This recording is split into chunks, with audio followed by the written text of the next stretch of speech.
Bonjour tout le monde, je vais essayer de traiter un cours de mécanique sur les lois de Newton. Donc le mouvement d'un point matériel M dans un espace. Donc en coordonnées cartésiennes, je prends un repère orthonormé ROIJK, sachant que IJK 3 vecteurs unitaires, leur module est égal à 1. Donc OG ici, donc OG est égal à X suivant I plus Y suivant G plus Z suivant K. Donc c'est ça. Donc, S, c'est cette distance oméga G, ça en coordonnées. S'il y a, par exemple, dans le Fresnel, ça veut dire dans un diagramme de Fresnel. S c'est égal à oméga G. Donc, ces paramètres, l'équation horaire ou l'équation paramétrique de mouvement, c'est exprimé en x de t, soit x de t, y de t ou z de t. Donc, ils dépendent de temps, tout simplement. S aussi dépend de temps. Dans l'équation de la trajectoire, ça veut dire on élimine le temps. Donc, le temps, on élimine, par exemple, dans les mouvements plans. Donc, t, l'équation de la trajectoire. Donc, il faut exprimer l'expression de t et on remplace directement dans l'équation.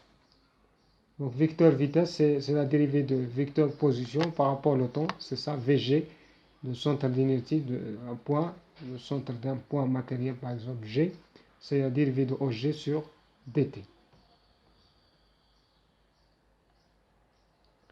Bien, pour la propriété du vecteur vitesse. Donc, vecteur vitesse s'exprime en origine, direction et le sens. L'origine, c'est le centre de gravité G, ou le centre d'inertie d'un corps, par exemple. Direction, donc tangente à la trajectoire, donc c'est ça, tangente à la trajectoire. Et le sens de mouvement, c'est le sens vecteur vitesse, c'est lié automatiquement avec le sens de mouvement. Donc toujours la vecteur vitesse en coordonnées cartésiennes, c'est Vx de trois composantes, Vx, Vy, Vz, Vx c'est x point, y point, z point. X point c'est dx sur dt, dy sur dt, dz sur dt. Donc l'unité de Vg, vecteur vitesse, c'est millimètres par seconde, ou milli fois seconde moins 1. Dans le repère de Fresnel, Vg est égal à V suivant U, donc il est tangente. Donc V est égal à S, on sait que S c'est oméga G. Donc ds sur dt c'est la dérivée. Et leur module c'est le module de V, soit on peut prendre deux valeurs, plus ou moins, de signes. V plus grand de 0, plus grand que 0, ça veut dire G se déplace dans le sens de mouvement. G inférieur à 0, ça veut dire se déplace le vecteur vitesse dans le sens contraire de mouvement. Donc pour le vecteur vitesse instantanée, donc il s'exprime comme ça, VI est égal, ça veut dire à l'instant TI, entre deux positions G et moins 1, G et plus 1, donc tangente, comme ça, G et moins 1 fois G et plus 1 sur deux temps, on peut exprimer aussi TI plus 1 moins TI moins 1. Ça c'est pour le vecteur vitesse instantanée. Donc, vecteur accélération, c'est la dérivée pour le vecteur vitesse par rapport au temps, ou la dérivée seconde de OG sur dt carré. Donc, dans coordonnées cartésiennes est présentée comme ça. A, donc Vx point, Vy point, Vz point, x de point. Donc, l'unité c'est millimètres par seconde, mètre par seconde au carré. Donc, le module c'est racine. Je prends la somme des trois de ces composantes, ax, ay, az, au carré, au carré, au carré. Donc, dans le repère de Fresnel, l'expression de l'accélération au point G est égale à t suivant u, vecteur unitaire, plus an, donc de deux composants, composante tangentielle et un composante normale. Donc, at est égal à dv sur dt, an est v carré sur r. Donc, le module, c'est racine at au carré plus an au carré. L'unité, c'est mètre par seconde au carré. Donc, c'est ça, tangente, donc c'est ça la trajectoire en utilisant tout simplement le repère de Fresnel. Donc A résultante est égal à AT plus AN. Donc les types de mouvements, soit A scalaire V, donc il y a trois cas. Premier cas, si on fait scalaire, donc je prends A scalaire V. Ça veut dire le module de A pour le module de V fois cosinus l'angle entre A et V. Si on trouve A scalaire V supérieur à 0, le mouvement était accéléré. Inférieur à 0, le mouvement retardé. متباطئة متسارعة égal à 0, mouvement uniforme. منتظمة. Donc c'est ça, 3 cas. Donc loi de Newton. Donc on étudie le mouvement de M dans un référentiel, donc il faut s'opposer galiléenne. Donc pour vérifier directement, c'est les lois de Newton. Pour simplifier l'étude du système, on choisit toujours un référentiel adapté, bien sûr. Donc les lois de Newton, donc il y a 3 lois de Newton. Première loi de Newton, le principe d'inertie. Donc dans un référentiel galilien, s'opposer galilien, donc c'est un système assimilé à un point matériel. Donc la somme des forces exercées sur un solide égale 0. Par exemple, un solide au repos, donc il existe deux forces, P plus R, donc égale à 0. Donc Vz, ça veut dire le vecteur vitesse, il est constant. Donc l'accélération égale à 0, ça veut dire V est égal constant. Ça c'est pour première loi de Newton. Deuxième loi de Newton, la somme des forces extérieures est égale MHG. Donc la somme des forces extérieures sur un solide est égale MHG. Bien sûr, c'est MdV sur dt, principe de deuxième loi de Newton.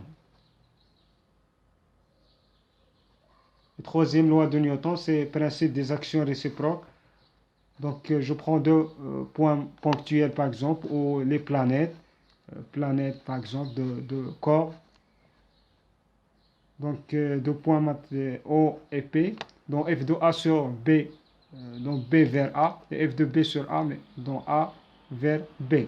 Donc F de A sur B est égal moins F de B sur A est égal à autre expression, c'est moins G MA MB sur D au carré. La distance entre deux corps, c'est D au carré entre A et B suivant un vecteur U choisi. Ça c'est exemple, il y a la Lune ici, la Terre. Donc f de t sur L et f de L sur t, donc signe opposé entre les deux. Bien. Donc l'application loi de Newton. Ressort vertical. Donc c'est un système masse-ressort. Donc ça c'est à l'équilibre au repos. Ça c'est pas à l'équilibre, ici c'est au repos. Donc L0. Donc le vide, tout simplement, il n'y a pas de corps. Il n'y a pas de corps. Ici il y a le corps. Donc x ici est égal à L équilibre moins L0. C'est ça, première, ça c'est à l'équilibre. Donc T, c'est on écarte ce corps de sa position d'équilibre, on relâche. Donc on trouve moins K, L équilibre, plus X moins L0, suivant EX, un vecteur unitaire suivant EX. Là, ça c'est le vide à l'équilibre et en mouvement. Donc, en l'absence de frottement, ça veut dire pas de frottement, négliger les frottements. À l'équilibre, donc tout simplement T plus P égale à 0. Donc, on trouve directement L équilibre s'exprimer comme ça. Donc, suivant UX simplifié, on trouve directement L équilibre. Donc, au mouvement, donc T plus P, mg plus T est égal à ma. Donc, je remplace T par ce terme. Donc, par ce terme comme ça. Donc, il faut remplacer ici. Donc T, donc L équilibre plus X moins L0, donc L équilibre plus X moins L0, EX plus mg suivant EX est égal à M accélération, c'est X de point suivant EX, lorsque la vitesse V est égale à X point suivant EX. Ici c'est X de point, donc on trouve directement l'équation de mouvement, c'est écrit comme ça, avec oméga 0, et c'est la pulsation propre. HG.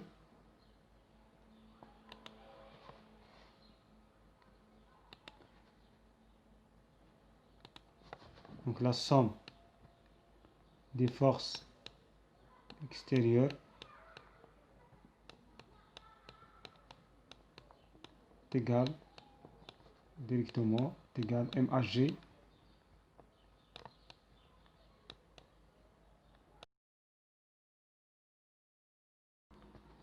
donc voilà pour la séance prochaine. Merci.